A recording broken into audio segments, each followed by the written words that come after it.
खबरों का पंचनामा, हकीकत की पड़ताल राजन पंडित के साथ। ये कांग्रेसी भी अपनी पार्टी को अब खड़ा नहीं होने देंगे। शायद ये कसम खा चुके हैं कि अब कांग्रेस को हम दोबारा लौटने नहीं देंगे। ये कांग्रेसियों ने ही कसम खा लिया है। अब आप सोच रहे होंगे मैं ऐसा क्यों कह रहा हूं। आज मैं एक वीडियो देख रहा था ट्विटर हैंडल पर। कांग्रेस की एक प्रवक्ता है रागिनी नायक, उन्होंने एक वीडियो लगभग 1 महीने पहले पोस्ट किया था जिसमें वो प्रधानमंत्री को रेड कारपेट पर सूट पहने हुए और चाय बेचते हुए दिखाया गया है। एआई के द्वारा उन्होंने ये वीडियो बनाया है और उसको ट्विटर हैंडल पर पोस्ट कर दिया है। ठीक ऐसा ही एक कारनामा और मैं आज देखने को मुझे मिला। एक कांग्रेसी ने एक फोटो उठाई जिसमें राहुल गांधी जी और नरेंद्र मोदी जी ओम बिरला जी से संसद में मिल रहे हैं। राहुल गांधी ओम बिरला से हाथ मिला रहे हैं और नरेंद्र मोदी जी बगल में खड़े हैं। उस कांग्रेसी ने उस फोटो को ग्रोक एआई पे डाला और उससे कहा कि इसमें से अनपढ़ आदमी को रिमूव कर दो। ऐसा उनका कहना है। ग्रोक एआई ने ऐसा किया है नहीं किया मैं इसका गारंटी नहीं ले रहा हूं, लेकिन वो पोस्ट जो मैंने पढ़ी उसमें उन्होंने ऐसा कहा था। फिर उस ग्रोक एआई ने मोदी को उसमें से डिलीट कर दिया। इस बात पर चुटकी लेते हुए कांग्रेसी इस पोस्ट को लगातार शेयर कर रहे हैं। एक कांग्रेसी ने शेयर करते हुए मुझे भी भेजा तो मैंने देखा। अब आप सोचिए, देश की सबसे बड़ी पार्टी रही 70 सालों से कांग्रेस, जिसके 4-4 5-5 प्रधानमंत्री रहे,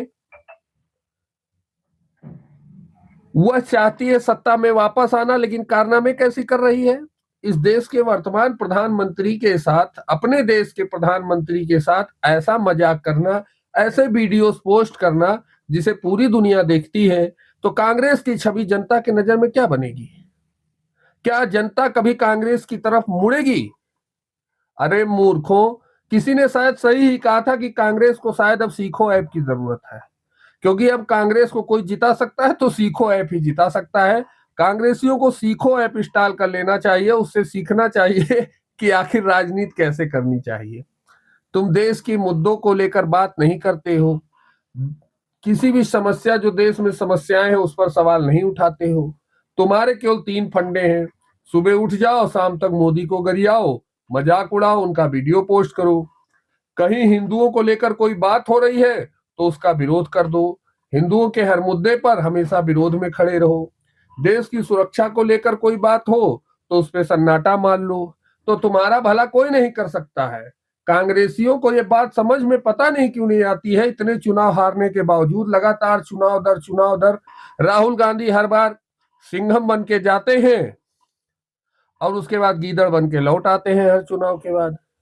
फिर कांग्रेसी उनको सिंघम बनाते हैं, शेर बनाते हैं, पोस्ट करना शुरू करते हैं, अगले चुनाव की तैयारी करना शुरू कर देते हैं। मतलब इतनी हंसी मुझको आती है इन लोगों के कारनामों पर, और ये कहते हैं कि राहुल गांधी देश के प्रधानमंत्री बनेंगे। अरे ऐसा पढ़ा लिखा नेता लेकर हम क्या करेंगे जिसको बोलने का शऊर नहीं है मंच से। तमाम भाषण आप राहुल गांधी के सुन लीजिए, लगता ही नहीं कि कोई पढ़ा लिखा व्यक्ति बोल रहा है।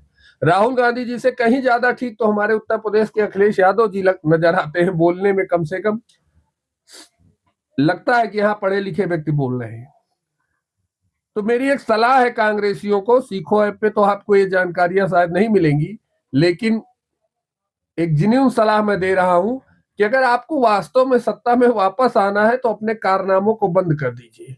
इस देश के प्रधानमंत्री का मजाक उड़ाना बंद कर दीजिए, क्योंकि विश्व के पटल पर वो हमारे देश का प्रधानमंत्री है। हमारा भी सम्मान उससे जुड़ा हुआ है, चाहे हम भाजपाई हैं, चाहे कांग्रेसी हैं, चाहे समाजवादी हैं। हमारा सम्मान प्रधानमंत्री के साथ जुड़ा हुआ, क्योंकि वो एक संवैधानिक पद है। और जनता के बीच जाकर काम करिए, जनता से अपने जुड़ाव को बढ़ाइए, तभी शायद आप कोई चुनाव आगे जीत पाएंगे। और नहीं सुधरेंगे तो ये फेसबुक पर भद्दे पोस्ट, मजाकिया पोस्ट ऐसे करते रहिए और कांग्रेस को मिटाते रहिए। आपको बहुत बहुत बधाई है। जय श्री राम, जय हिंद, वंदे मातरम।